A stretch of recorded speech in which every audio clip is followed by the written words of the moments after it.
To put this exhaust manifold on there, you run that there gasola around on all of the surfaces as such.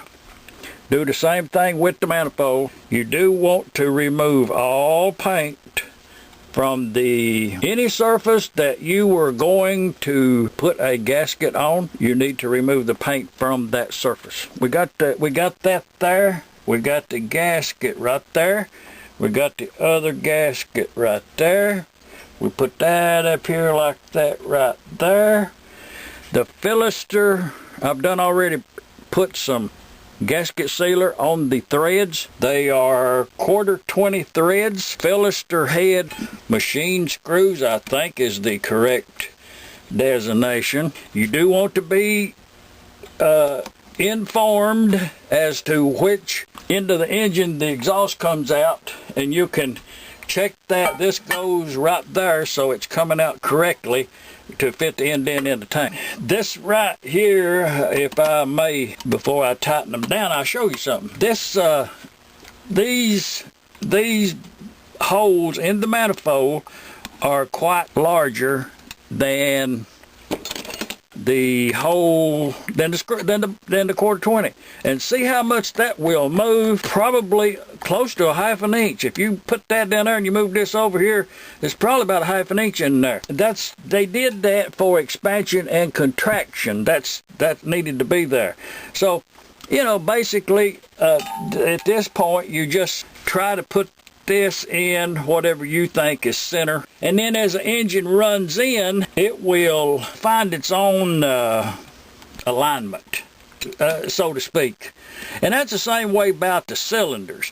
If you went on ahead and bolted these cylinders down here at random without fitting this to it first, then you started engine up, and while it was running and got hot, at some point in time those cylinders would actually twist around, each one ever how much it took, to align themselves.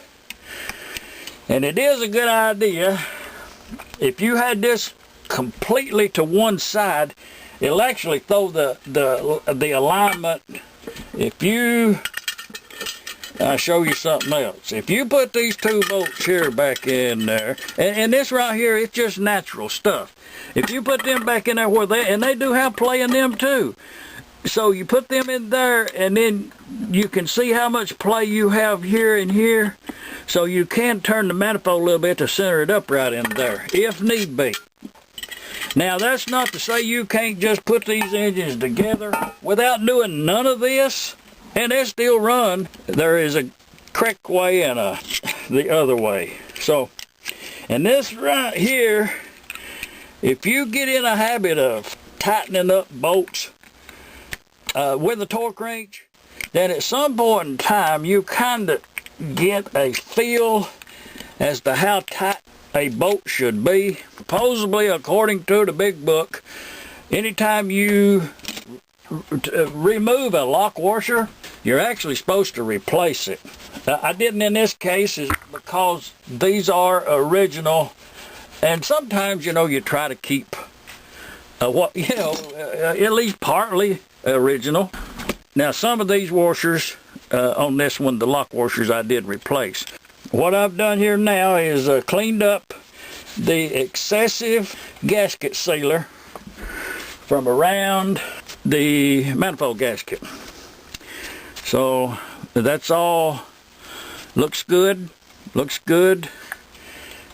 We can go with that. The next thing we're going to do is install the gas tank top. These 2 flange areas right here did not have a gasket from the factory. Of all of the Maytags that I've ever taken apart, and it's been a pretty large number, I have never found a gasket here other than what was obvious that a mechanic had installed there. These do not get a gasket. It does not show one in the manual. This is another good area to use a sealer. I do put the little sealer down in the hole, just kind of for lubrication.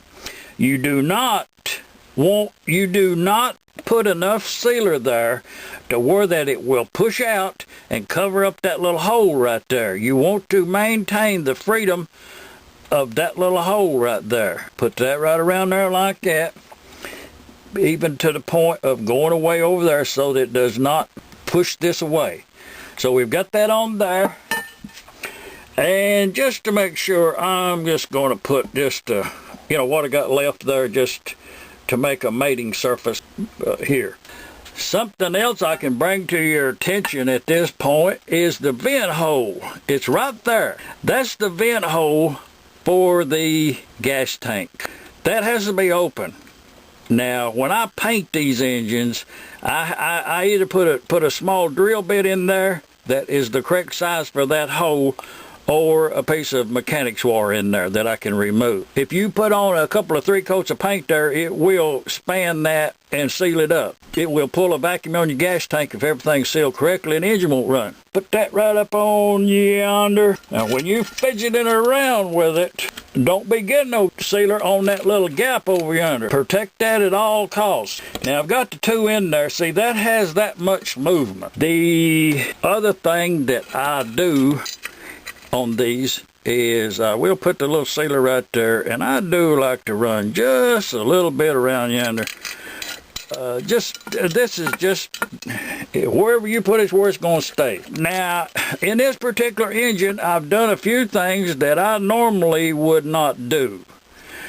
This engine, as you can see, I am using the old original bolts. Years from now, when somebody opens this engine up, it will be a good example. I put those on there kind of tight. Now I want to turn it over and look at it.